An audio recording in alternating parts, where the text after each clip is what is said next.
Hello, and welcome to the 1D4 podcast where we roll a die and ramble about whatever topic it lands on. My name is Andrew, and joining me, as always, Arjo, Hello. Nick. Hi. Nick, that way, I think. Yeah. And Robbie? Sure. Hi. That's close enough. I tried to point at them if you're listening. down here. Yeah. So today we are discussing, this is part 2 of Avatar, The Last Airbender. We discussed basically thoughts about the Netflix show and moving into that last time.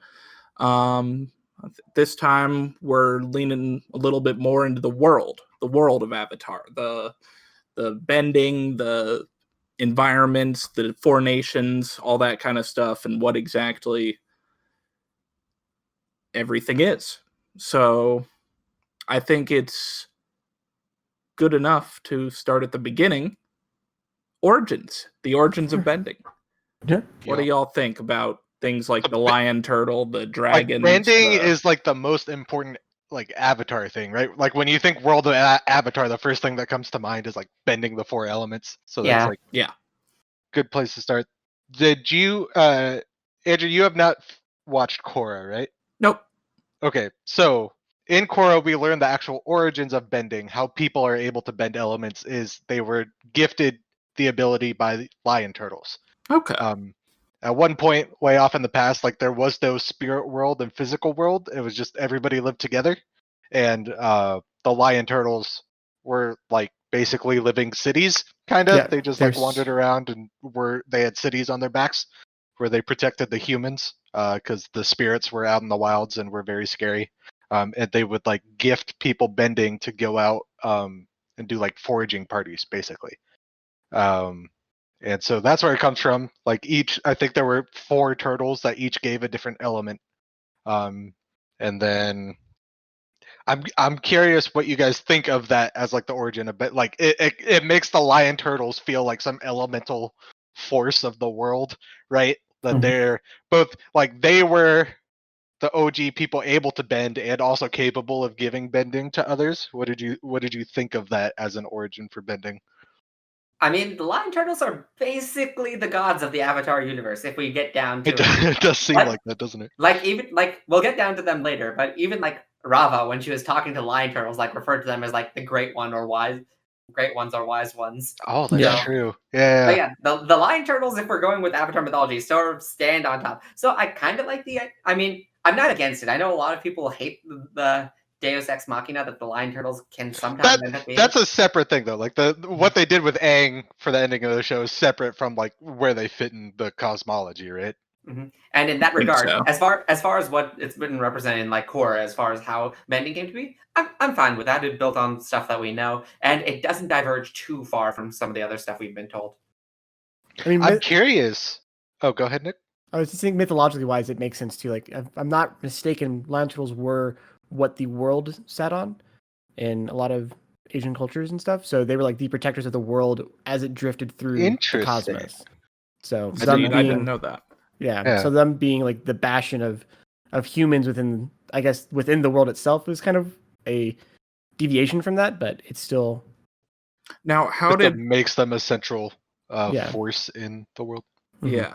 How did the lion turtles, and this is coming from, like we mentioned, I haven't watched Korra, the lion turtles and then the other animals like the dragons, the sky bison, badger bulls, did the lion turtles give them bending? That's where it's weird and I don't really understand. Okay. Because dragons are called the original firebenders. But it was the lion turtle. I understand they were the original teachers. You could say people learned how to firebend well from dragons. But they're called the original firebenders. So it's kind of did they give it to the lion turtles or the other way around? So how did that? We see in at least Korra is just we don't see a lion turtle gifting it to dragons. I don't think one ever did. I think a dragon just has. And I don't think we're supposed to assume that. Right. What we see is the first Avatar 1, learning to firebend from a dragon. Even though he already could firebend, he was learning techniques from a dragon, which I think is what these original benders of dragons, badger moles, and everything in Sky Bison are supposed to be learning techniques from them.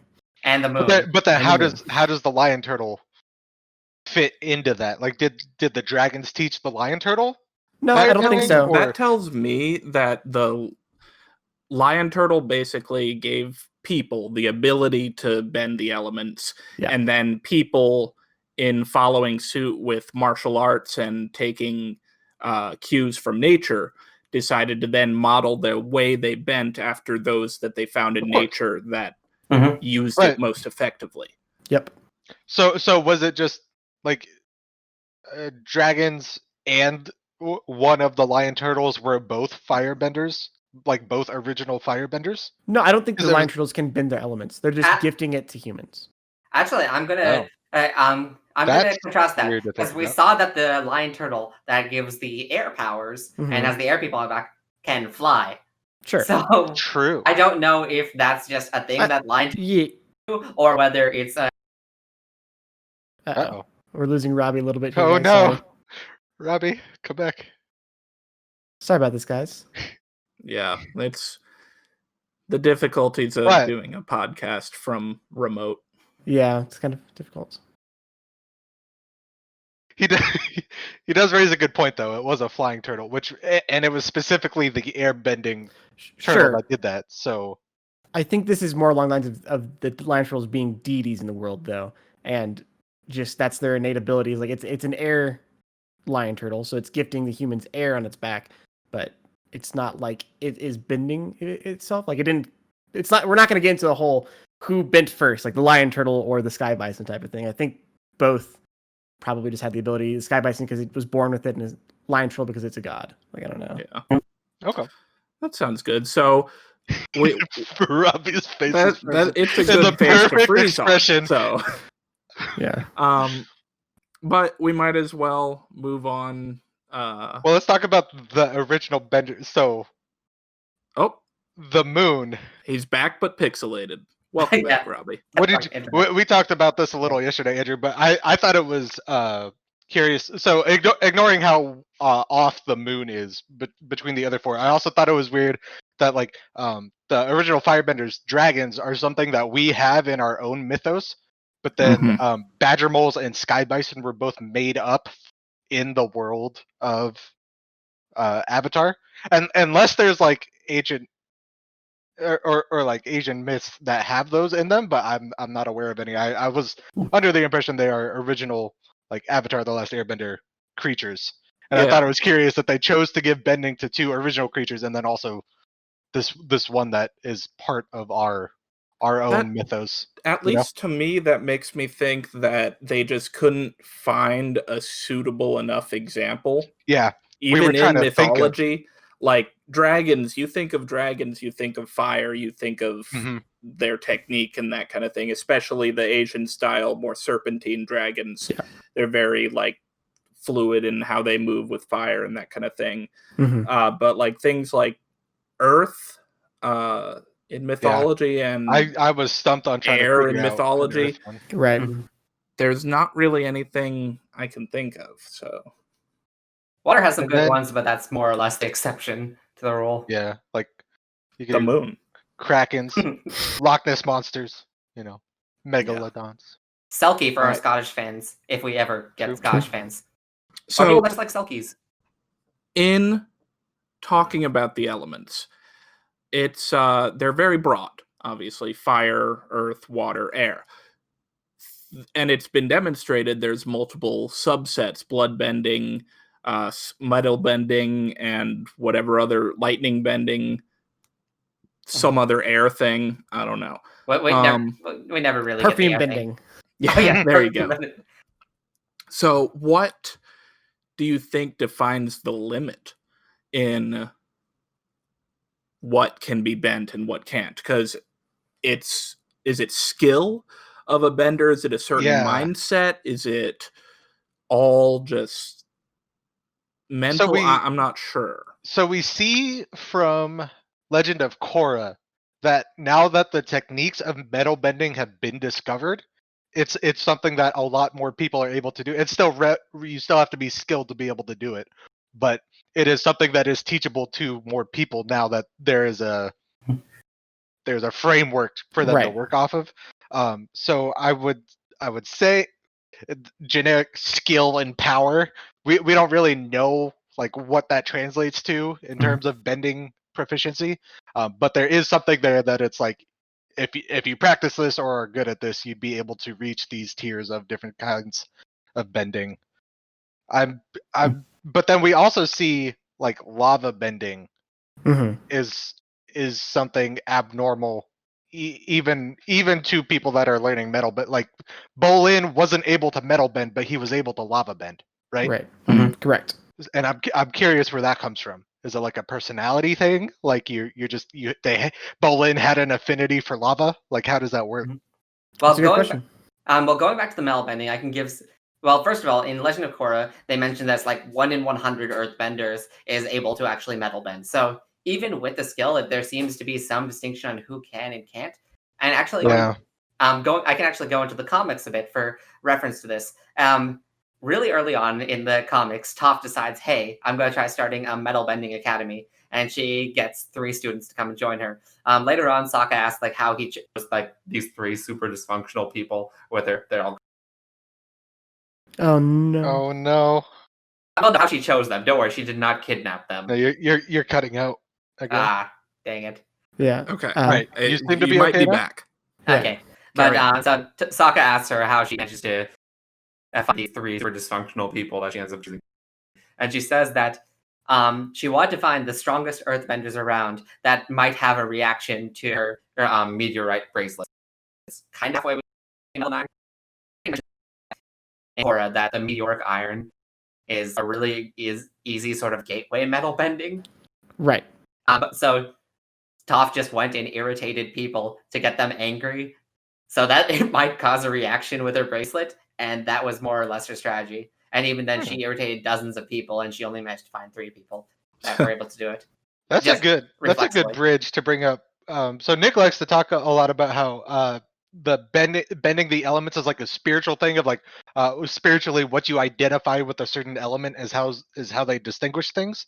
And we talked a bit about asteroids before, Right. and like it is weird, like meteorites being spiritually Earth. Right. Seems kind of strange, right? Like it is specifically not Earth. So there's like, yeah. So like I just said, I usually bring up 2 different styles, and I think I've talked with Robbie a lot about whether bending is a spiritual thing where you're identifying what is earth or what is air and then bending it based on what your thoughts on that element are, or whether it's a molecular based, silica, like I can bend silica things and things that have silica bonds within them. Asteroids are one of those weird things where it is very much a metal and earth, silica or other rock matter. But you can also have asteroids that are from Earth that get ejected, or maybe they're from the moon, which is theoretically part Earth if you subscribe to some theories. So it's very possible that some of these asteroids could be from their Earth or from their planet that can be bendable if this was a spiritual kind of view. And let's not forget the irony of if a part of the moon, which teaches water bending, can be affected by earth bending. Exactly. So there seems to be kind of a weird mix of like in some cases they use like the actual scientific, like this is technically a silica bond, so it counts as earthbending, but then there's a lot of like spiritual stuff. Like I think lightning is the most off one. Like okay. If anything, I would think lightning would be related if you're going from a molecular sense to air, right? Correct. Isn't that like lightning comes from it's charged in charged? Yeah. It's a charged air. So it's strange because like you said, lightning at that point is an energy, and they're thinking fire is an energy, and it's like right. And that's like harness. A spiritual thing that they're exactly. And so I think Earth is probably or meteorite bending is the best example of it being a molecular example of it. But I think in reality, it's just whatever the producers needed or was cool at the time. Yeah. I will say there's nothing wrong with that, and it was cool. But in trying to figure out rules, the rules are probably really loose with this. The thing that I will say that whenever we find a new style of bending that someone does in the show, it's always because no one thought of it before. Like with metal bending, when no one knew that it was a thing, no one tried it, and therefore no one was metal bending. When Toph introduced it or founded it and they developed the technique, other people could start doing it. The same with the same as with lightning bending. When we see, what's her face, lightning bend? Like I don't remember if Azula. it was Azula. Thank you. If it was a known thing at that point. It was, yes. It was Lightning known- bending Wasn't was it a big thing. Iroh that came up with it, or No, was it I- someone I- before? No, I as I understand it, lightning bending has been a thing. Okay. Right. Iroh came up with the redirection thing, Correct. Gotcha. but lightning Okay. bending is just a very advanced technique in firebending that Correct. is known, just not a lot of people can do it. But I think the mentality of when something is more known to the world, it's more bendable, is important. I can see that. So, What are your thoughts on lava bending? Because it seems to me to be in a weird position where like 3 different bendings could claim dominion over lava. Like it's molten rock, so you could say earth bending, but it is like liquid fire, which is fire bending, and it's also a flowing liquid that we apparently water benders can bend whatever liquid they want to. So I'm curious what your thoughts are on like. Do you think it would be interesting if multiple bending elements could all interact with something like lava, just in different ways? I don't know. It could I be feel like it interesting could be if neat. there's something that has some overlap like Mhm. that. I can see it's like that definitely opens up a lot of doors for like hybrid stuff, and then Yeah. like it'll Steam. We were talking about Steam too yesterday, Nick. yeah. So I would compare lava to mud. Actually, we Okay. see Toph mudbend technically, And and Katara. Korra, and Katara as well. But in They were earlier both bending different Avatar, things in it. right, exactly. So I think in Last Airbender you can see waterbenders take sludge or dirt out of water and then just get the water from it, but at the same time just be able to move the water that is filled with dirt as an attack at something. I assume it would take a lot more energy since it's heavier water, quote unquote. That's a good question. Is energy something that, like, do we ever see people get tired from bending? So the best example is earthbending. Whenever they're trying to bend larger and larger things, it takes more moves or like more energy to move a larger object, or more preparation, or more stance changing. And we Go see, for example, with Boomy when he's taking back from the earth. Do we want to switch servers back? 1 second, Robbie, you're breaking up again. We may have to go on a little intermission and come right back, y'all. Sorry about that. 2 hours later. All right, sorry about that. Just some technical difficulties with it being, like I said, a remote podcast. Internet comes into play. So we were talking about bending Robbie? different elements, and Robbie had a point. Yeah, you guys were talking a moment ago about how whether or not you actually see like sort of a physical strain on the people who are doing bending. And one really good example I can think of is when King Boomy is taking back Omashu from the Earth Kingdom. After kicking out everyone else, he throws the statue of Firelord Ozai. And when he is doing it, you can see he seems to be physically struggling to actually lift up the statue. Like, it's definitely like there seems to be some effort that he's putting into it just to get the giant thing to move. So I think that at the very least indicates that there seems to be some physical drawback to pushing something bigger and bigger. I think Nick is. We only see that with earthbending, right? Is it with? It's kind of implied in my mind with waterbending as well. Otherwise, I feel like we'd see more waterbenders just throwing ships in the ocean, that kind of thing, with giant waves. Like there's, but like there seems to be a cap on what they can do. But do they ever get like? Can they throw 1,000 small waves in a row without any issue, kind of thing? Like, I don't think I see them ever go like, I've been bending all day, I'm tired. Like, we see it with pro bending. Whenever people are bending this throughout this entire match and getting tired, and then they eventually have to stop bending and take a break. So we can definitely see, even if they're bending small things, it takes effort to do such a thing.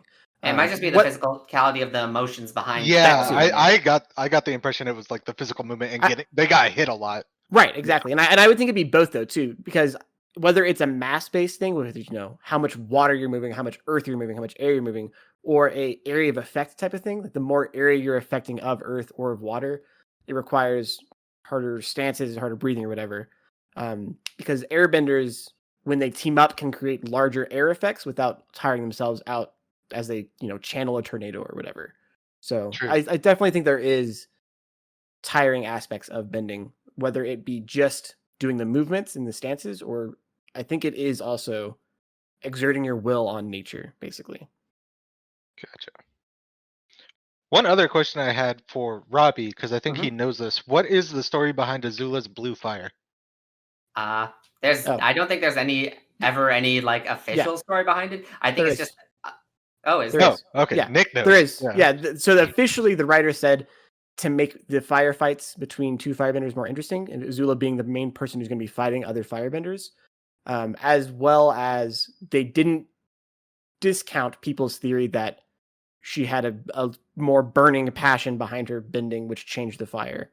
To a hotter blue flame. Exactly. Okay. Even whenever she's not firebending against someone else, whenever she's just sitting in her throne room channeling the fire like wall around her, sorry about that, it's still blue. And I think that is a personality thing as well as a way to help just like. That's interesting that you mentioned burning passion. I would have thought Azula was Colder, more decidedly calculated. not. Yeah, exactly. Right. She seems much more emotionless and calculating. Right. So it could be one of those. Are there any other examples beyond Azula of The different dragons colors? were bending Or- all the different colors of fire when Aang and Zuko showed up, but we don't see any people using those. And that's the only firebending then is the only one where that kind of expression is possible then. Like there's not really coloration you can get with water, earth, or air bending, that kind of thing. So that which kind of makes sense because fire is the only one that they generate from themselves. Like airbenders are bending air that's already there, water, earth, etc. But firebenders are actually creating the fire that they're using to bend. Unless you're watching Shamamalama's we don't talk about that. I was gonna say we already said quite enough last episode. There is an interesting notion of, even though you can't show different colorations, there is definitely differentiations in styles of bending that you'll see between people, and I do like that they can still show that in a show as well. And I'm curious if we'll see that in the Netflix adaptation, even though I kind of wish, this is kind of going back to the first podcast, but I kind of wish Zuko's fire had changed color once they visited the dragons. I kind of would have been neat. He reached some higher understanding of what firebending was, but his fire was still red. I mean, if he had like gold flames or like white flames or something, something dope, that would have been cool. But then that would have been a real diss to Uncle Iroh, who was never shown that up to that point. True. Yeah. And also trained with the dragons, from what we know. To be fair, also, he lost his firebending and he got it back as the dragons. I think he got enough from them. True. Don't be greedy, So, speaking of airbending, I will do this transition because it's something that I brought up before and I would really like to get opinions on. Is airbending? Like, are they moving air, or is it pressure bending, where they're creating a low pressure in front of where they want the air to travel? Well, isn't that just what wind is? Exactly. So it amounts to the same thing either way. Yeah, that's what would you be? Is there any way of bending air without bending pressure? Sure, you can just be throwing air molecules around willy nilly, taking the gas molecules and at that willing them towards something. I see whether you're pushing air or pulling air. Right, exactly. I would guess. Well, it's air bending. It seems like the moves that Aang does and like the way that it is shown to move, it looks like he's pushing air. Right. So that's the thing, is like we also see them supposedly condense air into an attack and then throw it at someone.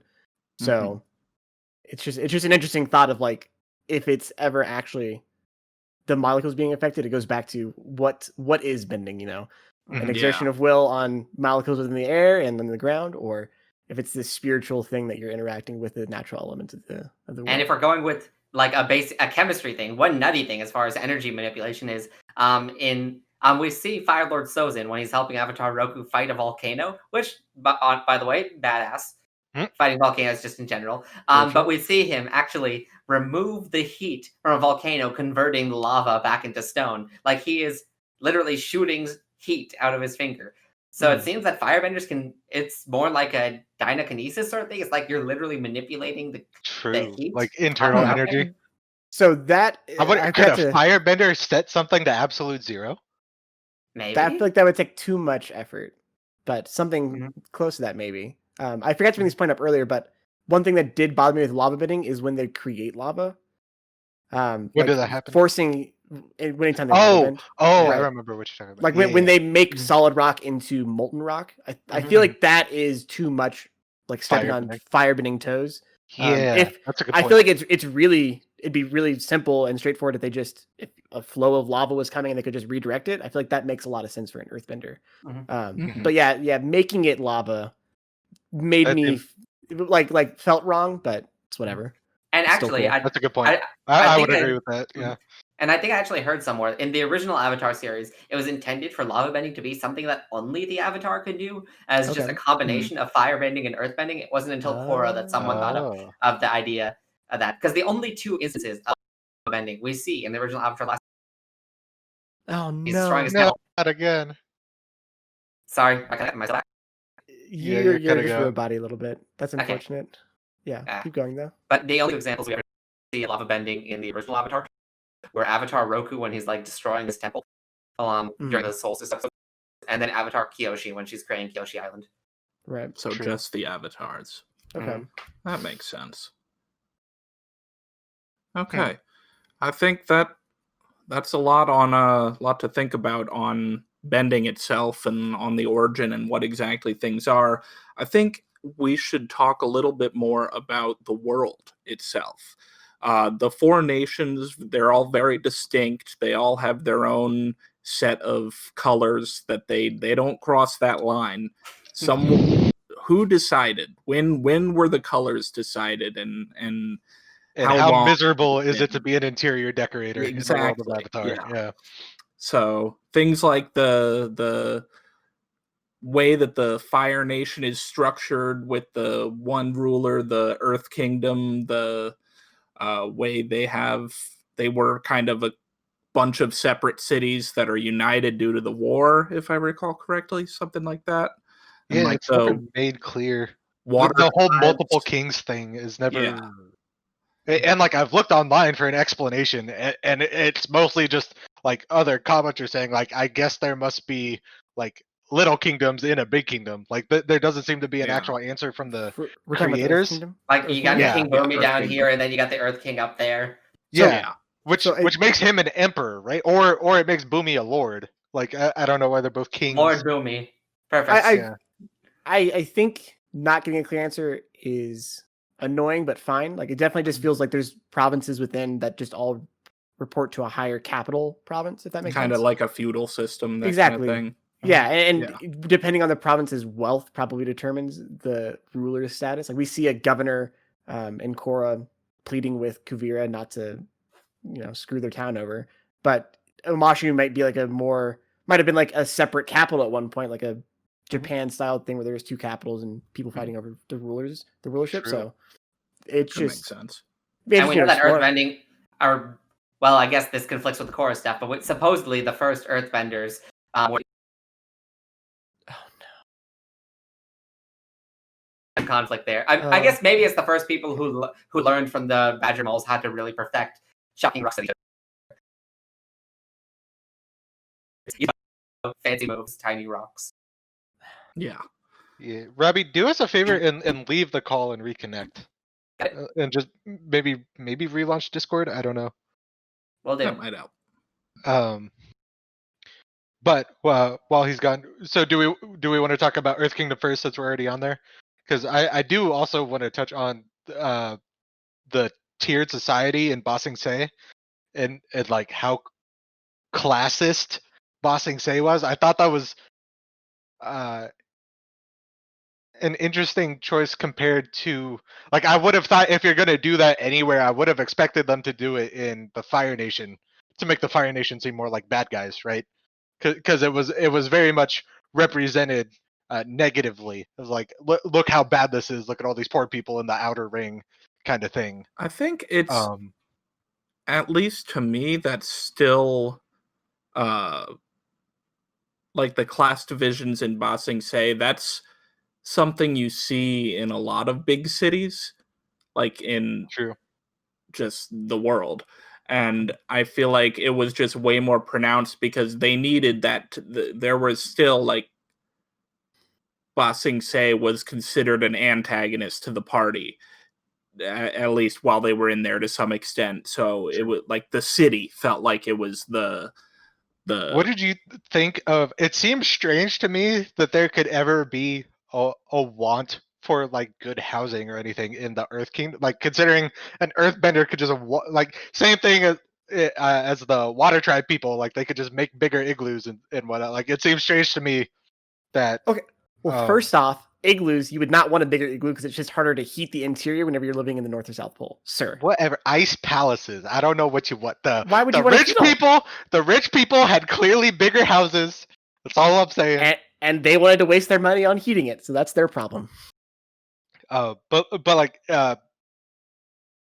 it seems to me like the Earth Kingdom could be a place where that kind of thing was not an issue, right? Like if anywhere was going to be able to solve things like housing for the poor crises, like it would be the Earth Kingdom. I'm pretty sure one of the problem was not housing. We never saw homeless people in Ba Sing Se. We only ever saw homeless people in Republic City. Sure. I thought there were some in. I thought they showed in the Outer Ring there were like homeless people, but also just people that were living in very poor conditions. Empowered people aren't necessarily Earthbenders too. You can have non-benders be impoverished, and what are they supposed to do? It makes me wonder if it's just a constraint of they don't want to expand the city any. Mm-hmm. They want to keep it in that area, which means there's only so much room you can work with. Right. And speaking of area, Ba Sing Se was freaking huge. Could we just shout out to how huge that city was? That also is probably that's actually a really good point, Andrew. Like having the secret police having to police these outer rings, you probably don't want them to be any bigger than they already are. Yeah. Mm-hmm. So you want to keep the populace under control and under check. So that's speaking of secret police, the Dai Li. Mm-hmm. Just Dai Li or Dai Li? So I thought it was really interesting to see their hypnotism brainwashing thing. That showed a level of understanding of the human psyche that I would not have expected. From a kid show? Not from a kid show. From like a medieval time period. I guess not medieval, but like they were not. I guess it would be more accurate to say 17th to 18th century. Pre-industrial. Pre-industrial, pre-modern time. Although that was a little bit less for the Earth Kingdom, right? Like the Fire Nation was there. The Earth Kingdom was not yet for the most part. And I thought it was interesting to see like they had an understanding of human psychology to the point that like brainwashing and rewriting somebody's memories. Head, like they turned people into Judies. Like it showed an understanding of how the human mind works. That was interesting to see. Yeah, that's a good point. It makes me wonder. They probably put a lot of effort into finding a solution for their problem in Ba Sing Se, or I'm not sure if that was something they researched and came up with just in order to brainwash people, or if that was already something that was understood in like some ancient philosopher or psychologist that wrote it down. Yeah, just some ancient philosopher has that weird metal ring in his basement, goes hypnotizing people and like, hey, you should join the secret police. There you go. Right. It also makes me wonder how many, like, if the Dai Li agents themselves were also brainwashed. Yeah, I would have to think so, right? Yeah. What about the leader dude? What was his name? Long Feng. Long Feng? Mm-hmm. He wasn't, right? Because he was very clearly working had his own agenda. Yeah. Right. I mean, the Dai Li did end up betraying him. So right. But like the leader of them was not brainwashed into their agenda. Is kind of interesting to think about. Yeah. Now I'm saying that because they were able to betray Long Feng in and of themselves, they seem to have at least the capacity for choice in that regard. Right. True. Yeah. So we've got the Earth Kingdom. It has a lot of it definitely has the most land area, right? As far as any of the kingdoms. You've got very probably different the societies. highest population too. Yeah. I'd say 75% of the land mass at least seems to be Earth Kingdom. Yeah, you've got places like Ba Sing Se, you've got places like Kyoshi Island. Very different kind of feel when you were in each place. I know the Kyoshi Island episode in Avatar: The Last Airbender was very early, so maybe it just was farther away from what the rest of the Earth Kingdom was, but like they were in Culturally very wooden buildings on the lake and on an island, and it just felt very separated from the rest of the Earth Kingdom. And they were blue, which we don't see anyone else wearing. Yes, true. I mean, I think that is very indicative of their independence and like that Kyoshi set up for them. So True.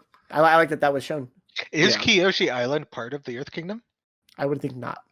Oh. I don't think Kuvira is convincing Kyoshi Island to join her United Republic. The Earth Empire, you mean? Earth Empire, whatever it's called. I was thinking Republic City. I was under the impression it was part, but I guess they were journeying to the Earth Kingdom, too, and they didn't stop in Kyoshi Island. That would have been a lot easier. Rather than I guess the part of it, but the thing in my head that made me think it was a part of it was the Kyoshi warriors coming to protect the Earth King. That made me think that they were servants of the Earth Empire kind of thing, but maybe they were just volunteering. I mean, they tend to do that, and later on in the comics, the Kyoshi warriors end up being Zuko's bodyguards. Really? Yeah, okay. Yeah. May ends up like, hey, you need some people who can protect you. I know some people, so she convinces Ty Lee to get the Kyoshi warriors to come over. And there's actually a pretty decent friendship between like Suki and Zuko over the course of the comics, as like Suki is like his head bodyguard, basically. That's dope. Dude. Okay. Yeah, I like that. So that's the Earth Kingdom for the most part, but let's go to the Fire Nation. It's an island. It's pretty, or is it an archipelago? A few islands. Yeah, it's like Japan. Yeah. Thoughts on the black and red? Gold, they have a good color scheme. Solid. Yeah, I do like their colors and their outfits and whatnot more than any of the other nations. Their architecture is really cool. It's Japanese inspired, right? Or it's I really like the aesthetic of the like Fire Nation capital, the unnamed Fire Nation capital. The Fire Nation capital city is what they just keep calling it. Yeah, or the Palace City, I think. I mean, because if we recall, it's inside of a volcano's caldera, right? Yeah, that's super cool aesthetic. If you're gonna build a city somewhere, like that's the place to build it. Or distinctly not the place to build it. But well, come on. I mean, we saw how well it worked out for Roku. Like, and we already established that, at least in Avatar. And Pompeii. Yeah. Oh, yeah. But we established at least in Avatar that people can't lava bend. So it's not like the average people can deal with all this lava, which actually makes the wait. Actually, when they're trying to break in to during the eclipse, when they're trying to break into that like complex underneath, there's like this whole river of lava that they have to traverse. How do the firebenders traverse that? They can't lava bend. There's probably a better way around. Boats. But you know what? Boats. That's obviously the answer. That's it. They do have nice boats. So the biggest like insight, at least in The Last Airbender, that we get into the culture of the Fire Nation, I feel like is the time Aang spent undercover at school.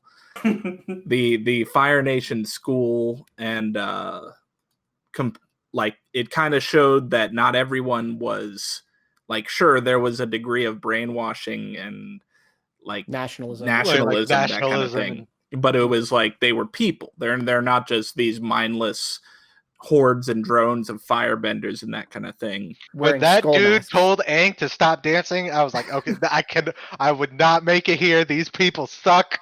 Like, these are clearly the bad guys. Yeah, I mean, so it's very cool because all we see of firebenders up to that point are just a skull mask on a uniform, and you just are led to assume, they're the bad guys. They're always going to be bad guys. They're born with the skull mask on. They're going to live with the skull mask on. It's like the skull stormtrooper effect. Yeah, right, exactly. The only exceptions are up to that point, like Admiral Zhao, Iroh, Zuko, and Azula, and it's like, that's not exactly a good, other than Iroh, right? It's not a good collection of people to model an idea off of. Absolutely. And like we touched on a moment ago, the nationalism aspect of the Fire Nation. Right. They're very, zealous and loyal to the Firelord in Correct. particular, and his will is law, as far as I could tell. It's basically a dictatorship. Yep. Has An it, absolute I was monarchy. I was actually curious how, like you mentioned, like they weren't faceless soldiers. Like the nationalism that they were teaching in the schools didn't seem to be taking root in the kids, which I thought was interesting. I don't know how many real world examples that we have of that, other than like North Korea, which I don't think we can ask the people of North Korea like how well is it working. But it was interesting to see they have had at least 3 or 4 generations of this nationalist militaristic system of life in the Fire Nation, and the kids still seem to be more or less open minded, which like is something you might expect today with the internet, but they were completely closed off from the world, and they still seem to be, you know, Going back to functional episode 1 a little people. bit, I think the Yeah. fact that it's a kid show, showing the kids as kids was pretty important. Okay. So are you saying you wouldn't, like, if they were choosing not to do it as a kids show, that might not be the case? Right, exactly. Okay. Yeah. And like something like the innocence of childhood, Right. but Yeah. the naivete inherent to that. Because Yeah. Nazis are bad, but when you look at the Nazification of their children and like the brainwashing of them, it's kind of another hard reality of the Third Reich to swallow, like a lot of things from Yeah. the Third Reich. And I- then the dictatorship thing, I thought it was interesting when we were talking about like you must beat the Firelord to end the world, and Nick pointed out like if you beat the Firelord, that means you beat the strongest Firebender. I thought it was like, is that true necessarily that the Firelord is the most powerful Firebender? Because it's hereditary. It's not something like he didn't fight in a tournament to beat all these other Firebenders to become the Firelord. It's a hereditary thing. So I'm curious. So I think at that point we look at Zuko and Zuko's training of him getting the training of the best firebenders in the world, and And he was still therefore, kind of shite. I mean, sure, but he was still a really good one with also the royal blood to back it up. So I think this idea of the royal line as a strong firebending line is pretty cemented within their ideas. And whenever we're looking at the school, I'm pretty sure a core tenet is nationalism around the Firelord itself and not the Fire Nation, correct? Mhm. Correct. Like the Firelord cannot be wrong. Fire Nation is led by him, so to follow the Firelord. So Yeah. I think the biggest firebender around doesn't necessarily mean you get to be the Firelord. You have to have the royal blood as well as be a strong firebender for it. I wonder if there have ever been, like in the history of the Avatar world, like other really good firebenders that tried to challenge Like the in an Firelord for the I throne. kind of feel Agni like Kai for the that would make sense, especially if it's modeled after Japan. Sure. Something like True. a Warring States period, that kind of thing, where there's a lot of like bids for power, that kind of thing. Right. And like whether it's a shogun style ruler, like I imagine the Firelord, kind of he's a lot more militaristic, that kind of thing, versus an emperor who's way more focused on like the arts and diplomacy and so that kind of thing. we And do actually, I can give some insight into that, because for the comic books, we learn about the origins of both the Fire Lord and the Fire Nation as just a concept. So it turns out, like way back then, like after all of the Avatar 1 stuff, of course, there was no Fire Nation. There were the Fire Islands, just an archipelago where all of the fire people decided, hey, we like this place, we're gonna settle down. And each of these islands ended up like developing their own series of warlords and stuff like that. And these were awful people. They did awful things. They're just cruel. Well, I'm not even going to go into that. It involves spirits and stuff like that. And also murdered children. Well, sorry, missing children that come back as vengeful spirits. So, yeah. Okay, sure. Yeah, not some Casper the Friendly Ghost stuff. But eventually, one of these people actually, first of all, founds the Fire Sages. The ones who sort of deal with all the Avatar stuff, and then him and his army basically just go one by one, taking over and conquering these various warlords and combine forces, and he ends up becoming the first Fire Lord. And then somewhere down the line, he actually sort of sets up the whole Fire Sage stuff, and then somewhere down the line that diverges from the actual Fire Lord position itself. So from that point on, it's pretty much an unbroken hereditary monarchy. Okay. That's good to know. That's like obviously not something that was shown in the show, so it's good to have that kind of extended universe stuff. The other big thing in my mind when you think of the Fire Nation, they by far have the best tech. And of any of the nations, do you think that's because fire is such a like good way that like Energy that's source what kind of yeah thing? an energy source versus water, air, earth? There's ways to harness that, but fire seems like it's the most obvious one. So do you think that led to them developing more stuff earlier on, developing a good metalworking culture because they could heat metal easily and then work on that, and then now they have these giant ironclad ships and tanks and stuff like that compared to the other nations where that's not present? Hey, Waterbenders have rafts that they can airbenders push around. have nice gliders. Okay. Okay. The gliders are nice. I bet that had a lot to do. I bet a lot of it also had to do with something Nick talked about before. Is like wartime is just a period of scientific advancement. Yeah. True. For a lot of the time, and I don't did when we saw the clips of them attacking the air temples, did we see that they had like the ironclad ships and the tanks and stuff already? Was that something that they used to attack the air nomads? Well, when we see everything changed when the Fire Nation attacked at the beginning of every episode, we see that they have those big boats. But aside from that, we don't see anything else. And I was under the impression that the tanks came specifically from the Mechanist. Like he said that he helped. Yeah, possible. So but it did develop over the course of the war. Yeah. Yes. Yeah. So That wouldn't surprise me. another thing about the Fire Nation and their war efforts being a very strong push for advancement is they were on these islands, like Robbie was talking about, the Fire Islands, and they had to get to the North Pole, the South Pole, the Earth Empire, as well as the air temples. So you need to develop a good shipping system, have boats and have stuff like that. So that's going to push for a good boat, like a large boat, like a battleship type thing, as well as some way to traverse safely across a large expanse of land, probably. So they make tanks and stuff like that. So I thought the weirdest, like most advanced piece of tech that we saw in Avatar was the jet skis and the snowmobiles looked so out of place compared to everything else. Yeah. That was like Wait, straight up snowmobile? 20th century tech that they've got like running around next to these coal powered ships. It was so weird to see jet skis and snowmobiles. and I think that's Wait, another. do we ever see snowmobiles in Avatar? I know we see them in Korra, but Yes. do we ever see them in Avatar? Do we? I'll have to look it up, but Sure. I remember when I was doing the research, there was a episode where we see snowmobiles. And I think that's just a product of what Andrew is saying, where fire is such a useful energy source, like for combustion or whatever you need it to be, with steam power, coal power, anything, that they can have these early advancements. And something like the air nomads, they don't need some form of transport. They have sky bisons and go ahead, Arjo.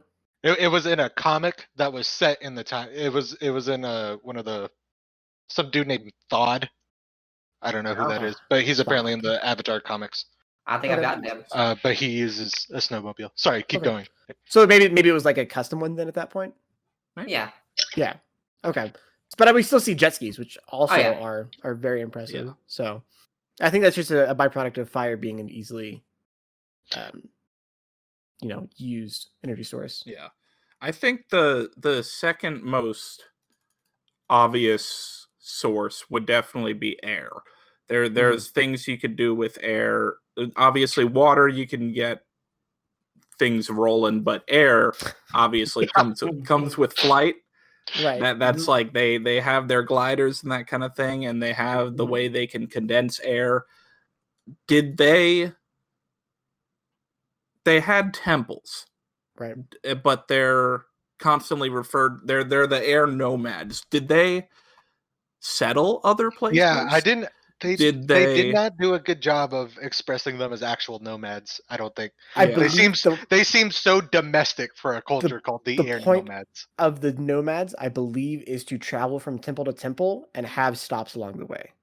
I'm pretty sure. Okay. Like in Korra, we hear Tenzin say we're gonna re-amp, the air nation culture and be nomads like we have always been. So I think the point is to go from temple to temple. It's to visit these basically different like spiritual sites. Yeah.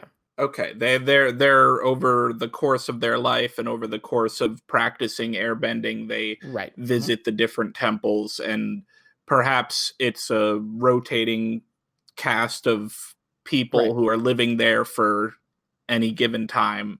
And you that could kind of probably thing. have masters stay at a specific site or gurus stay at specific sites Mhm. that the new recruits come to and they learn from them and then go to them to the next place and stuff like that. I believe another part of air nomadic culture is going to spiritually charged sites around the world and just like either experiencing it or meditating there. So that could be another. They're nomadic definitely path. the most prepared to just get places. Exactly. So it's like that's probably a big deal. I'm And if we're just curious on why they felt the need to be because nomads the biggest example of nomadic culture that we have in our history is the Native Americans, right? And they were nomadic because they had to move with the resources and the seasons, right? They basically had to follow the buffalo. And that goes with any hunter-gatherer civilization. Right. And so I'm curious, like, they were clearly capable of settling down. They made these giant air temples, and they chose to keep living on the move anyway. Is that just kind of like a cultural thing? Like we want to move with the air? I mean, it could be a following sky bison herds, and like as they travel or migrate, if they migrate, I don't know, and following them for milk sources or transportation. Oh my god, did they hunt sky bison? No, no, they're vegetarian. They're vegetarians. Oh, true. Yeah. Yeah. Come on now. What the fuck are they nomading for? All right. Yeah. And as far as nomad, we already know for a fact that even at a very young as he is, Aang had already like traveled all over the world. Like we know that he had friends in Omashu. We see him mentioned, and we actually beat in one of the comic books his friend Kuzan in the Fire Nation back when he was a kid as well. Because he hadn't been to the Water Nation or the Water Tribes yet, right? That was his first time going to either the North or South Pole. Yeah, I don't think he ever mentions having traveled to either. No. Yeah. So do you think the Water Tribes, the one in the north, one in the south, are they the most isolated, or are the air temples, which are often very high up, hard to get to, more isolated? I would think the temples are the most isolated, except for the fact that they're nomadic. That they themselves travel places. They're physically isolated, but culturally they seem to go out a lot. So I don't think very many firebenders, earthbenders, waterbenders visited the temples, but you met a lot of air nomads. Okay, so that makes sense. Culturally, I think that the water tribes are most likely the most isolated, though. Yeah, that just it was a very like big difference seeing the southern or the South Pole versus the North Pole. Right. I know there was a reason for that. Like the South Pole had already been displaced by the Fire Nation or something like that by the time the show started. Just raided a whole bunch. And as we understand it, apparently, like the North being bigger than the South Pole was already a thing. Like the South Pole was obviously not supposed to be as small as it was when we meet them in Airbender. But according to Unalaq, in Legends of Korra, like the North was always like the bigger of the two tribes. I'm curious. I like part of that makes me think like the Fire Nation just destroyed the Southern Water Tribe because it was easier. But like I feel like they should have focused more resources on attacking the Northern one. Like it seems strange that they're over there raiding the village with like they one weren't teenager exactly defending it. Yeah, they weren't exactly in a position, the North and South Pole, to like help each other. Exactly. So it's like one thing I was always curious about is why they didn't wipe out the Southern Water Tribe. Like, if you're going to be raiding it, you're usually doing it for resources, and you let them live so you can keep coming back for more resources. And we decided to wipe out the air nomads mostly because there was the avatar. There was an avatar that you wanted to kill and make sure you killed. But why bother with why keep coming back to the Southern Water Tribe and not just off them? Yeah, like either like get rid of it or never bother attacking it in the first place, right? Kind of thing. Well, so they were attacking in the first place to get rid of waterbenders. Fair, sure. Militarily that makes sense. It also militarily makes sense just to eliminate them. So that's a large loophole. I guess you could call it. It's a weird like disconnect. Like who gave the order that's like kill all the air nomads versus keep most of the waterbenders or keep most of the water nation alive, but just kill the benders. Especially considering like I am surprised that they knew Aang survived. Like they apparently knew that the airbending avatars somehow survived the attack because they didn't find another one in the years coming. In the 100 years after that, they didn't find another avatar, so they must assume, an airbender must have gotten out. So how do you think that works, though? Like, how do you definitively know that like one of the waterbenders that you killed wasn't going to be the avatar? They just never found out because the sages never came to him and said, "Yo, you're the avatar." Like, how do they know they missed him? They don't know. Like, I think it's just a matter of what is that called? Crap. Someone else talk. I forgot what I was going to say. Okay. I think an order of elimination type of thing. Like, the fire sages haven't found one in the Fire Nation yet. We haven't found one in the Earth Nation, even though the Earth Nation is huge. So it must have been that air, like if someone from the Air Nation survived or something. Okay. So I think that about like Nick. Actually, the reason they would want to maybe, I don't know. Okay, I just had a thought of maybe they were trying to get the Avatar cycle to come back to the Firebenders to use the Avatar as like a weapon, and so that's why they can kill the Air Empire because the Air Empire Air Avatar is happening, so they can just kill him. It doesn't matter, but they need maybe the Water Tribes alive to produce a waterbending Avatar, so they can kill them, and then produce an airbending Avatar, so they can kill them. No, it'd be Earth next. Earth, and then water, sure. So they let the Avatar come through the Earth and come through the Water Tribes, and then they can kill them once they produce an Avatar and they've killed that Avatar until it comes back to the Fire Nation. It's water after air, just to establish. In any case, it doesn't. The cycle they like let that happen so they can then kill it. I'm like if they assume Aang died in the first attack, right? Like I feel like they would be safe to just immediately then wipe out because the next Avatar would be born, right? Like sometime relatively after Aang dies, right? So if you then just wipe out the Water Tribes, it would get forced to the Earth Kingdom. Yeah, I don't know. But like, I don't know. That feels like a hole. But... Yeah. I'm just trying to fill the hole with some sort of logic. Yeah, I'm trying. Yeah, it's tough. So I think that's good on the nations. They're very distinct, very unique.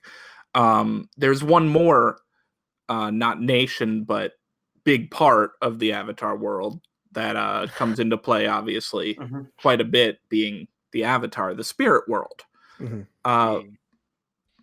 It's obvious. I think y'all know more about it than I do. Yeah, they spend a lot upon in Korra.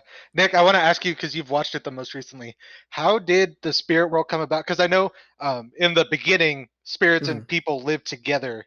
Right. Was the spirit world there, and then all the spirits just like exodused to it, or did they create the spirit world for the spirits to go to? The spirit portals were already open, and Juan basically said, "All right, spirits, humans are being rude. Okay, you gotta go back." There was a material and a spirit world, and then they just decided to close the gates. Right. Oh, okay. Because humans are bad people, and we weird. can't have nice things. I am surprised that the spirits were willing to do that. You don't see them happy about it. Like, they seem very sad mostly about it. Like, we don't get to live with humans anymore. We have to go back to the place. But a lot of the spirits are like shown to be volatile, right? I'm surprised that they were willing to. At that point, you have the Avatar, who is also Rava, your top tier spirit, telling you guys we got to go back. So I think at that point they're listening to Rava, who is also the Avatar.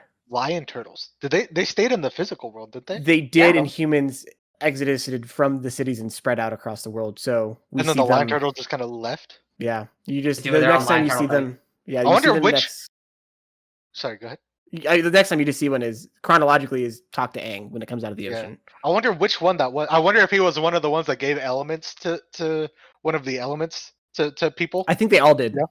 I think they all Right, were. but I wonder like which element that turtle was. Mhm. You know, I would assume water because it was in the ocean. I'm not sure. Who knows? There might be Fair more than point. 4. There might be more than 4 lion turtles. We don't get to Does see that- anymore. But so does that mean there's more than 4 elements? they ate their lion turtle hiding somewhere. If we're going Yeah. with the Aristotelian. I mean, and the lion turtle we almond- see in Last Airbender did give Aang the partial ability to energy bend. So Oh, that was the 8th lion turtle. Yeah. There you go. True. Confirmed. I don't know if they intended that or that just lines up really nicely. I think But it yeah, just lines for- up really nicely. Yeah, but for those of you that might not, I know we were discussing this a bit before, but like if you go back to like Aristotle said that there were 5 elements, it was the 4 elements you're thinking of, and aether, or which is supposed to be like what the heavens are made of. Okay. Is what he sort of talked about. Gotcha.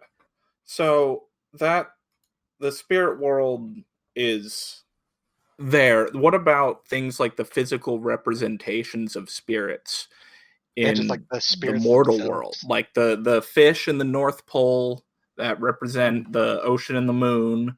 Doesn't make any sense. It doesn't make sense. Sure. Things like the Hey, guy. owl just kind of hanging out in the library. He's a spirit, I He's a assume, spirit. right? Oh, Yeah. And I he shows up again in Robbie, Korra. do you know anything more about the origins of that library? No. Sorry, damn it. Comics? I'm really curious, like where the. I imagine it predates the closing of the spirit portals, right?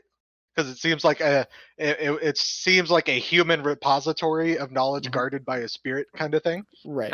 I mean, we know that he sent. I mean, we know that Wan Chitong even into the modern era. The library is in the physical world. They said that he brought it to the physical world, and we know that he sent out his. Oh, he brought it, so it was in the spirit world. And then we later again, Oh. and we know he sends out his little foxes to go gather information. And then in Legend of Korra, we actually see it again after having pulled it back into the spirit world. It's just hanging out in the spirit world now, along with Wan Chitong, who is very behind on tech. Oh, I forgot about that. Okay. You're right. He's not behind in tech, Robbie. There is a small man singing in my radio. Okay, that is how radios work. I don't know what you're asking. I also thought like the spirits are also like it doesn't seem like there are species of spirits. Like there's no Like- rules governing Right, what because it you've should got look like. weird ass shit like Ko the face stealer, which I know Robbie wants to talk about his mom, but like just to talk about like what he's a giant centipede that steals face. Like it seems so unique. Like it seems like spirits are manifestations of some sort of ability or idea kind of thing. And which I think Ko is actually interesting. plays into that a lot. Also, he kind of has mommy issues, kind of. It plays into it. Ko, if for those who haven't read the Avatar comics, it plays a part. There's this spirit that they encounter who is found to be Ko, the Faceless mother, called the Mother of Faces. Basically, she explains that her role, and she's like this really like elder spirit. But like we know that Ko is already an old spirit. Like he's a spirit old enough to know the physical representations of the moon and the ocean. But like the mother, her role in the world is to literally give everyone their faces. Like every face of every creature on the planet is an identity that she has handcrafted and then given them. Wait, that is her what? thing. What? Okay, Busy Yeah. job. that is a very busy job. So how does that? I feel like How does that? And So a person's face is spiritual in I guess. I mean, I guess it's in, representative of like, identity. form. Like I guess, yeah. But she says that she makes every single person's face. so how does that work once the spirit portals are closed? Why didn't people start getting born without faces? I feel like she's gonna have just such an innate connection to giving faces that she gets to keep giving faces. She has like a pass or something. I don't know. Yeah, So they're like- Kind of like the ocean. So the and closing moon. of the spirit portals didn't. Well, because the ocean and moon stayed on this side. Right. Oh, they were still here? Yeah, Yeah, like the okay. ocean, the koi fish were the actual ocean and moon Yeah. spirits. So did Ko's mother stay in the material plane? No, I think it's not like she has her own.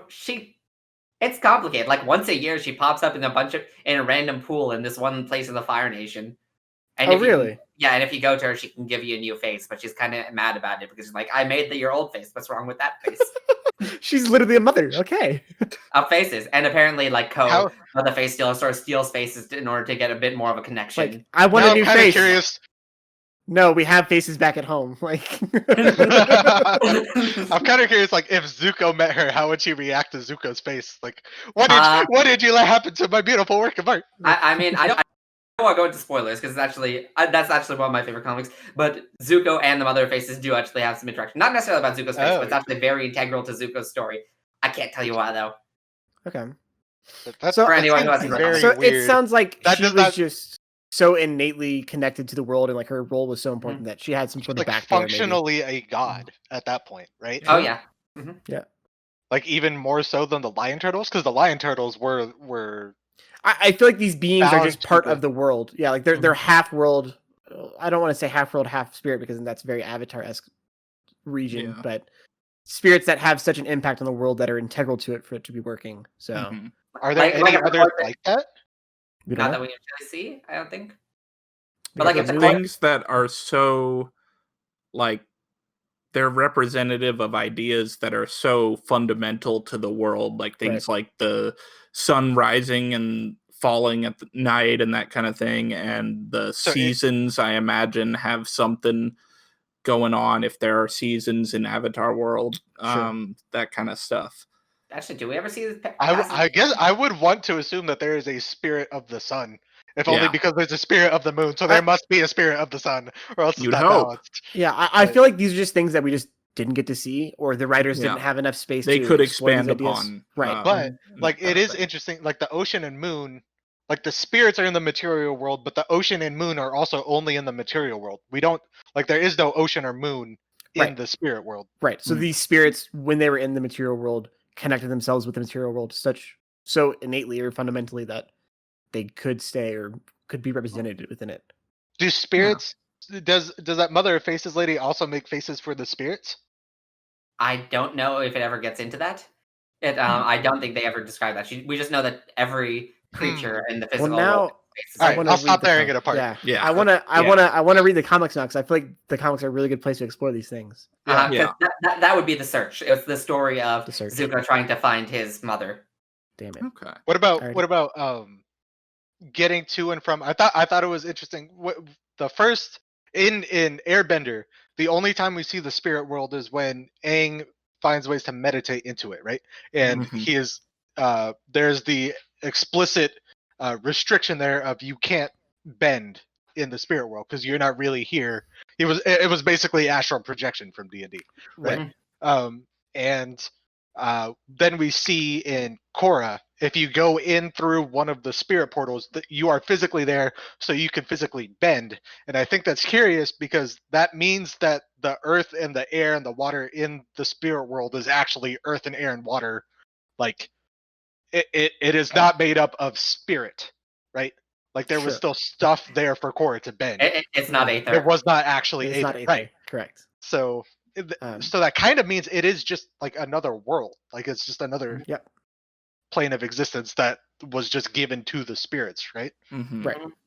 I wonder Well, if there are we other don't- planes then. Like We don't have a there- creation story, remember? So we don't know how these things came to be besides that they were. Mhm. Mhm. The Are closest there we only get.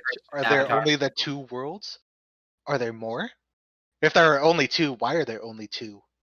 Yin and Yang. There you go.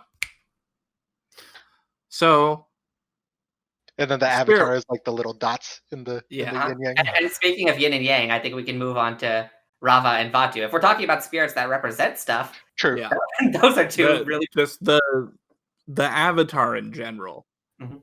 is a unique, obviously, thing in the world. The fact that he or she represents the bridge between the two worlds. Right. I don't know anything about Rava and Vatu, so y'all are So, welcome. to discuss. Rava and Vatu are basically like the two greatest spirits. They're order and chaos, basically, or light and dark, however you want to think of it. Okay. So that explains like Rava being fused with the Avatar explains the Avatar's connection to the spirit world. Mhm. But once I thought about it, like it doesn't really explain his ability to bend all four elements. So that was only something like he just got it from each lion turtle, and that's actually just getting passed down by Juan, right? No, it's getting passed down by Rava. So what happens is the lion turtles when Juan is getting and receiving this elements to bend, Rava holds on to them for Juan until he's ready to learn to use them himself. So the thing being most likely what's happening is Rava is retaining the bending and passing it on to the avatar whenever she inhabits the new body. Gotcha. And the way they show it is that one can only, or up until they actually fuse, one can only ever bend one element at a time, and every time that Rava passes through him, basically she swaps out the element that he is. Oh, that's right. Yeah. And then the two end up getting merged together, and that creates not only the avatar state, but one being able to manipulate all 4 elements at once. And that's the avatar. And so Andrew, for reference, like Rava and Batu were fighting, and like the two of them were going to destroy the world if they kept fighting the way they were. Right. And Juan teamed up with Rava to trap Batu in a tree. The tree of time, sir. Yep, the tree of time. What does it do that's actually timey? It retains all things that have happened. What does that mean? And will happen, I assume. It knows. I don't know. Wibbly wobbly, timey wimey. Yeah. Okay. So, Andrew, just for also I guess we should have probably put up a spoiler alert for anyone who hasn't watched Core yet. But don't worry, this is the worst season that we're explaining a lot about. We'll be frank on that. So yeah, Rava and Vatu were like combined and twisted together, and that's why the world was kind of stable-esque. When Vatu gets out, there's a thing that happens to where the world is threatened to go into chaos. So even though like they were both still there, so it should still be balanced. But whatever. Remember, harmonic conversion was happening, which then therefore had the ability to tip the world towards darkness. Yeah, it was already tipped towards light. It could have tipped towards darkness the other way. So that's kept in check whenever Juan, the original avatar, fuses with Rava to defeat Vatu and put Vatu in prison, and therefore it would always stay in balance where it already is. I think it's interesting. Andrew talked about how like these spirits are like the actual manifestations of ideas or whatever. And like if you think about it like that, like Rava is light and order, Vatu is chaos and darkness. But even when he's trapped, like there's still chaos and darkness in the world, right? I mean, because he still exists. Like, even when he was bound. Yeah, so I'm curious, like if he had been free and just not doing anything, would people have been more bloodthirsty murderers? Would the Fire Nation have been better at killing people? Like I'm curious how that translates to the way people lived in the physical world. I mean, I can't say about people, but we do see like when Vatu is near, spirits go crazy, they go angrier. So we do see like that Vatu sort of eggs on a fight between Juan's old human friends and Juan's spirit friends and causes them to fight and kill each other. So we know that Vatu at least has some sort of terrifying influence. And one thing that I really like about the way that they describe Rava and Vatu, like Rava describes that even if Vatu wins and completely destroys Rava, there cannot be darkness without light. So eventually, sometime way down the line, Rava will reemerge from Vatu. And similarly, even if Rava destroyed Vatu, chaos could and darkness has to exist. So eventually, Vatu will be reborn out of her. And is there? I thought it was curious. One of the weird things in season 2 was like it ends with Korra beating up Vatu and trapping him back in the tree, and that was like, I am maintaining balance, but that was light winning. Like it wasn't balance; it was light. It was like, reversion back to the status quo, which is how we like it. Which was light. Alive. Like light was winning. Like correct. It seems weird. Balance to them. Oh, Andrew, you're not. You don't have audio feed, by the way. Your light is lighting up, but you are not speaking. So, welcome back? Hello? Question mark. Yes. Hi. Okay. Sorry about that. You're good. You're good. What were you saying? The balance of how it was right for all of the life of everyone on the planet. The last 10,000 years. Yeah.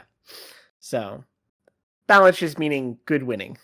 And there being a little bit of chaos. Good winning. So not really balanced. Yeah. Good is good because good says it's good. So then I guess the last two things. The first one, talking to the past avatars. I think it's interesting how that works. And the best way I could think of to describe it to Andrew is like Rava was a shard that just had the past avatars down, like their consciousness downloaded onto her, kind of thing. Just like in Worm. And at one point in Legend of Korra, Rava gets punched a lot, She gets punched a Nice. lot, and all the past avatars basically get yeeted out of her, like they got deleted from her hard drive. I was gonna say someone yanked out the flash drive without safely disconnecting it. Yeah, Oh, God. yeah. Yeah. Okay. Okay. I thought it was a curious way of like the past. The way I thought it was supposed to be represented, the past avatars aren't really alive in like Korra's head or whoever's Mhm. head. It was just Rava was displaying Right. who they were, Yeah. kind of Yeah. thing. Makes sense. Yeah. And do we want to talk any more about the Avatar state? I know we went kind of into that last episode, but So just talking about all this stuff with the spirit world. my It's big relevant. question now, after we've talked about this, Mhm. what is the Avatar state? Because like Robbie mentioned, when Juan fused with Rava, Rava. that was when he was able to bend all four elements together. So what exactly is the Avatar state then? Like he's just Mhm. synergizing with Rava inside him, or like, how does that- I'd say it's like Rava coming to the forefront because like we Yeah. see that with Juan, like when he first like when he fuses with Rava, like you see her sort of symbology sort of infused in him, and he gets the distinctive glow that Rava has, which is the glow of the Avatar state, and they say like we are now one, and it would Mhm. make sense like if this is like Rava manifest almost, it would make sense that that's why if you're killed in the Avatar state, Rava's the one who gets damaged, which is why the That's a good Avatar point. the cycle of the Avatar will cease to continue. So That also Interesting. explains Okay. why Aang said, like, it explains the autopilot nature of the Avatar state, Right. because it's like not actually like Aang or Korra doing anything. It was Rava doing everything. So Mhm. I guess what Onion and Banana Juice guy in the temple was teaching Aang was to find the balance to where when he's in the Avatar state, he's getting Rava's power but still maintaining control. That can be seen. yeah. We see that in Korra too, where she does short bursts of the Avatar state to empower and attack, and not do a full Avatar state rampage. True. And I felt like that was narratively them just nerfing the Avatar state to make the story better, but you're right, that could also be right. Yeah. And like we see in both Last Airbender and Korra, it's definitely a mentality thing going into the Avatar state. It's not something that can just happen and you can be blocked off from it by yourself. Like you yourself can block yourself off from it mentally by having bad mindsets and stuff. And I can actually bring something in from the comics. So immediately, this is the comics that take place immediately after Avatar: The Last Airbender. At some point, Zuko says, "Hey Aang, if I ever go bad like my father, please kill me." And then Zuko later does something that makes Aang wonder, like, "Hey, is Zuko going bad? What should I do?" And then Avatar Roku sort of shows up, like whispering, "Hey, hey, you should kill him." And Aang's like, "What are you doing?" So he just like, and Roku just keeps going on about it. So Aang like forcibly severs his connection with Roku. So like Roku doesn't actually talk to him anymore. And then later down the line, like 2 comic series down the line, Aang is actually having trouble communicating with another Avatar Yang Chen, the Airbender that we actually see after The Last Airbender. And when they finally do manage to communicate, she says that it's because Aang severed the connection to Roku, who was the closest Avatar, that makes it difficult for any of the previous Avatars to really talk to him, especially except outside of specific things. Like he communicates with Yang Chen on like a holiday for Yang Chen, because we've already seen in like Last Airbender, like he can talk to Roku more easily during like the solstices. I guess there's like spiritual connection between certain days and speaking to avatars. Interesting. Or like the day that Kyoshi Island was founded, he was able to like manifest the newest Kyoshi. update, and Aang couldn't reach the previous ones without being able to. I see. Interesting. That's actually super cool. Yeah. I just need to read the comic books. Thanks, Rob. Yeah, all I of think them. that's the biggest takeaway. Yeah, that's Read this the episode. comic books. Yeah, this I episode is sponsored by the comics. So that is a big takeaway. I think there's also a big takeaway of just like there's so much more story they could tell in this world. Like Right. I said this last time, but like Netflix could be doing so much more with Avatar than just making a remake. And I hope once they publish the remake, I hope it succeeds, if only so that they are encouraged to do more with this world, because I think it would be cool to see. Definitely. Agreed. Yeah. So, all right. I think that's a good starting point. That about covers it. Unless anyone else has something to add. No, I'm good. No. Yeah. Okay. Well, thank you to anyone who is sticking with us, joining us today for this Avatar episode. This is the 1D4 podcast. If you have any comments, questions, concerns, complaints, about No complaints. Arjo, Yep, all Um, Arjo. All right, listen. then feel free to send us an email at 1d4podcast@gmail.com. We'll check that regularly. Follow us on social media for any updates. We will have a screen with all those handles and everything shortly after this ends. Otherwise, I think we are good to go. Thanks Go a ahead lot. and go ahead and add Arjo about how the moon is the best animal. It's The best animal. All right. See ya. Goodbye.